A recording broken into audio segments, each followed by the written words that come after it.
gmail.com. Continuando aí, da responsabilidade patrimonial. É a continuação, né, da nossa aula, da aula anterior. Estamos aqui no capítulo 5, que diz o seguinte, artigo 795, pessoal. Os bens particulares dos sócios não respondem pelas dívidas da sociedade, senão nos casos previstos em lei, tá? A gente está falando ainda do processo de execução, viu, pessoal? Continuação da aula anterior, tá? Só que as exigências para o concurso de oficial de justiça são de artigos isolados, então a gente está contextualizando vocês, tá bom?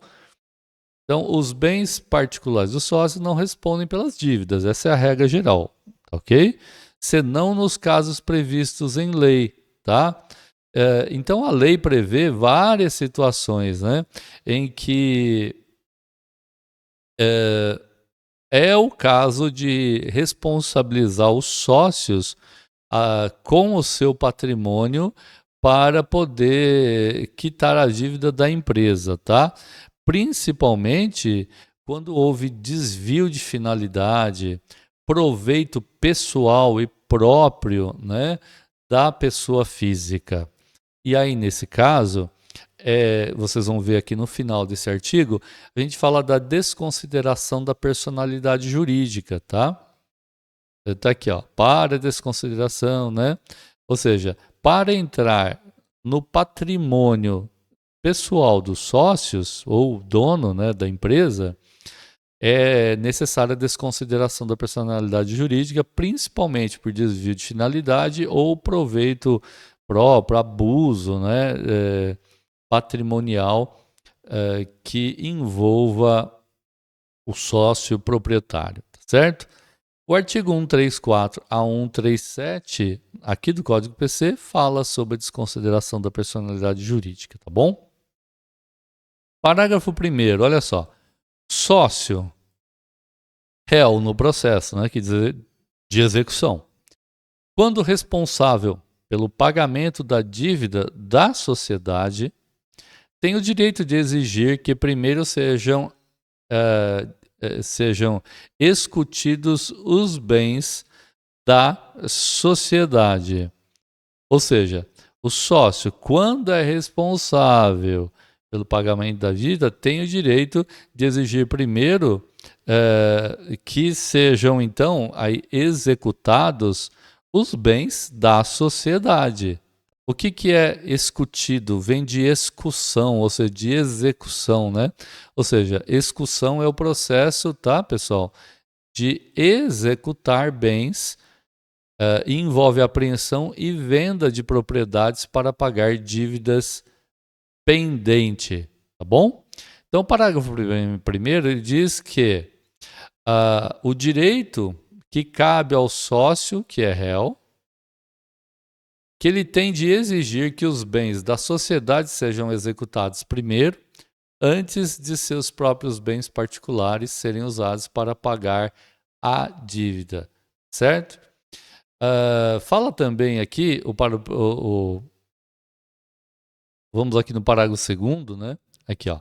Incumbe ao sócio alegar o benefício do parágrafo 1º e nomear quantos bens da sociedade situados na mesma comarca, livres e desembargados, bastem para pagar o débito. Ou seja, ele então, alegando o parágrafo 1º sócio, ele vai nomear, indicar esses bens, né, da empresa situados na comarca, livres, né, de qualquer impedimento, desembargados aí de impedimento, que bastem para pagar a dívida. Então, ele ao mesmo tempo em que ele tem o direito de pedir a execução de bens da sociedade, ele ao mesmo tempo vai indicar quais são e onde se encontram esses bens.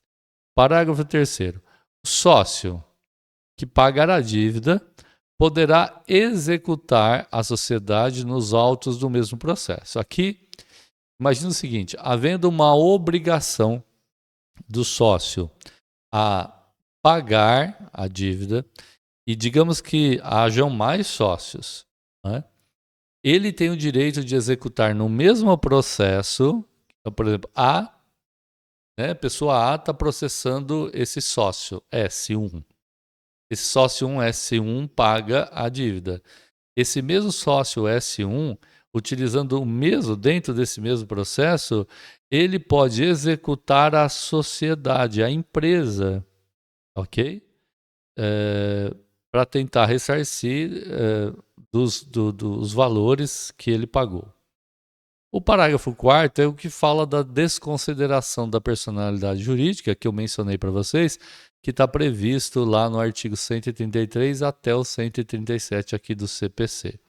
Então, para a desconsideração da personalidade jurídica, o que é desconsideração da personalidade jurídica? Deixar a sociedade ou deixar o sócio daquela sociedade ou o proprietário da empresa de estar protegido pelo caput aqui, ó. Os bens particulares dos sócios não respondem pelas dívidas. Desconsiderando a personalidade jurídica, o bem, né, dos sócios ou do sócio, do proprietário, passa sim a compor o rol dos bens que possam ser executados para garantir o pagamento da dívida ou para virem a ser adjudicados, ou seja, para que o credor pegue para si aqueles bens ou para que sejam leiloados, ok? Alienados e garantindo assim os valores da execução. Tá certo, então? Muito bem. Aqui, pessoal, vou continuar essa aula para falar do capítulo 2 da execução para entrega de coisa, né? Uma execução específica para se entregar uma coisa, não apenas cobrar aí uma dívida. Da entrega de coisa certa. Olha aqui, né, a seção 1 falando da entrega da coisa certa. O artigo 806 diz o seguinte: pessoal, está assistindo aqui pelo YouTube, se inscreva no canal, ative o sininho das notificações, deixe o seu like, seu comentário, tá?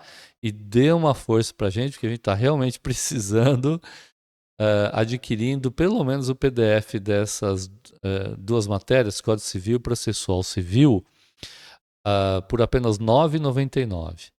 Mande um e-mail para explicaisodireitoconcursos@gmail.com. A gente passa a nossa chave Pix e vocês vão nos ajudar imensamente. Não pense que a gente está ganhando dinheiro, não, porque nós estamos no prejuízo bem grande ainda, pessoal. Pessoal, também, quer um curso completo de raciocínio lógico, bem para esse concurso? Deixe os comentários aqui. Temos também um curso de português, e o pessoal, com memorização, um curso maravilhoso. Eu garanto para vocês que não existe nenhum curso de português que chega perto desse que vocês vão ter aqui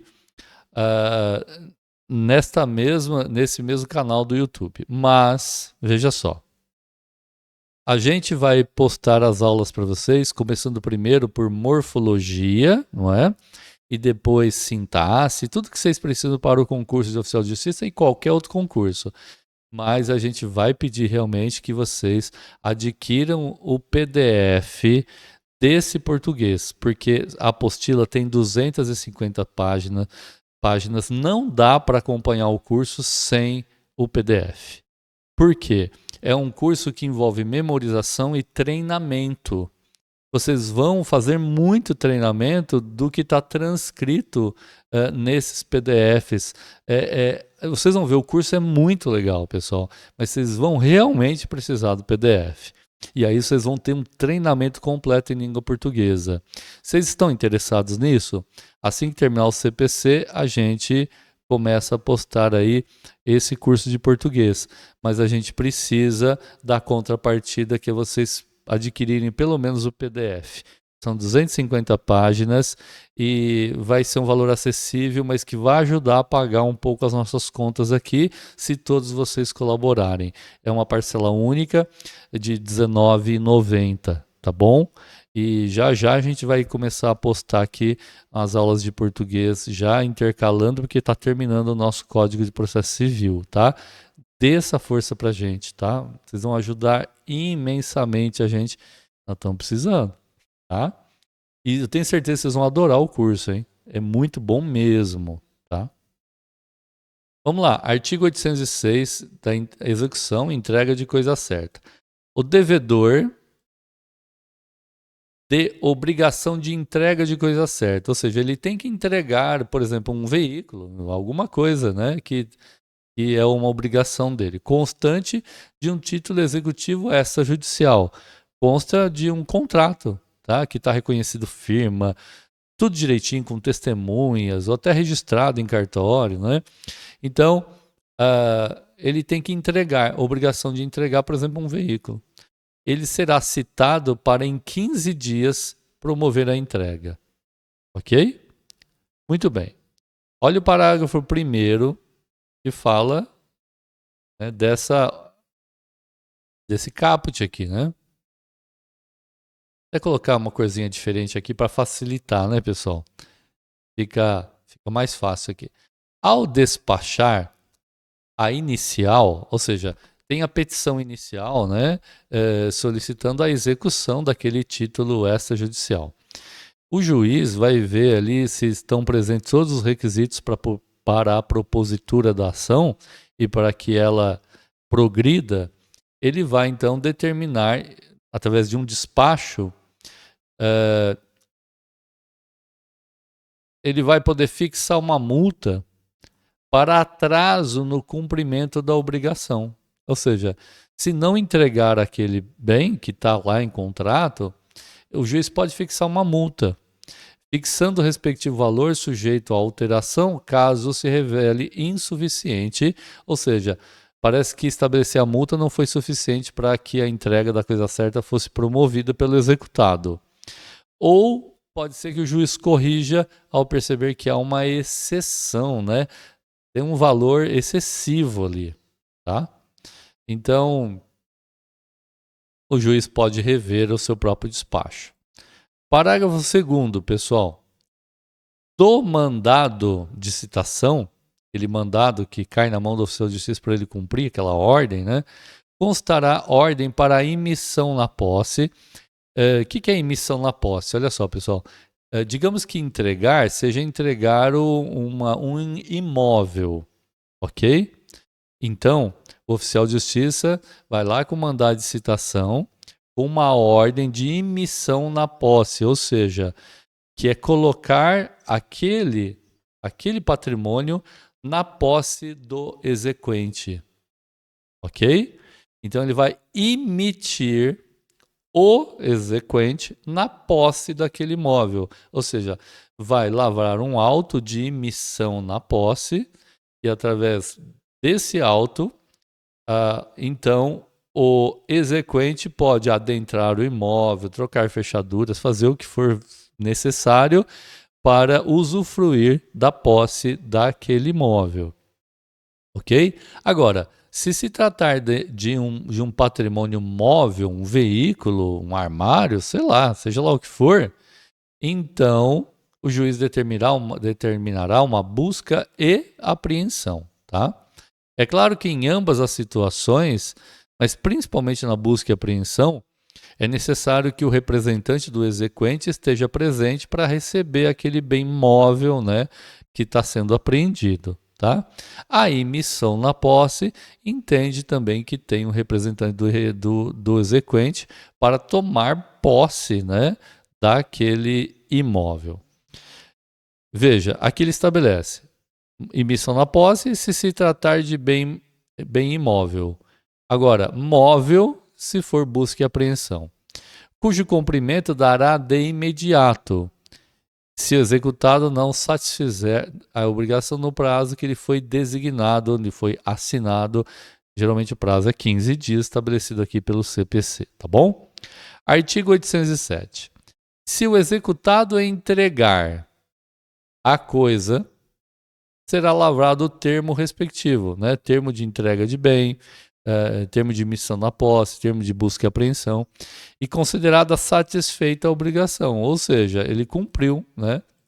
Prosseguindo a execução para pagamentos de frutos ou ressarcimento de prejuízos. Bom, pessoal, pode ser que ao receber, por exemplo, o bem, entregar a coisa certa, um veículo, a parte exequente constate que o veículo não está nas condições contratuais estabelecidas no contrato. E ele está amassado, quebrado, não está funcionando alguma coisa. Então ele teve prejuízos, ok? Com esse bem que estava em garantia. Então ele pode agora prosseguir nessa execução, não se dá a satisfação da obrigação por conta da entrega do bem apenas. É necessário que não haja por parte do exequente nenhuma reclamação com respeito a prejuízos ou até de frutos, né? Que seria os lucros ou seja lá o que for, que o exequente tenha direito, ok? Sobre aquele imóvel, ok? Ou aquele patrimônio, e que cabe a ele receber e ele não recebeu, tá certo? Então, apenas se não houver essa reclamação do exequente quanto a prejuízos e os frutos, né, pagamento dos frutos, é que se dará a satisfação da obrigação. Entendidos? Bem, é isso então, pessoal. E na próxima aulinha aqui, para não ficar longa demais, a gente vai falar da citação e do arresto, que é a seção 2, artigo 827 aí, 828, 829, 830, tá? A gente vai falar disso na nossa próxima aula. Vou ficando por aqui. Até lá. Tchau, tchau, pessoal. Um prazer estar aqui com vocês. Interajam aí com a gente, abrindo um canal de comunicação aí entre nós, tá bom? Tchau, tchau.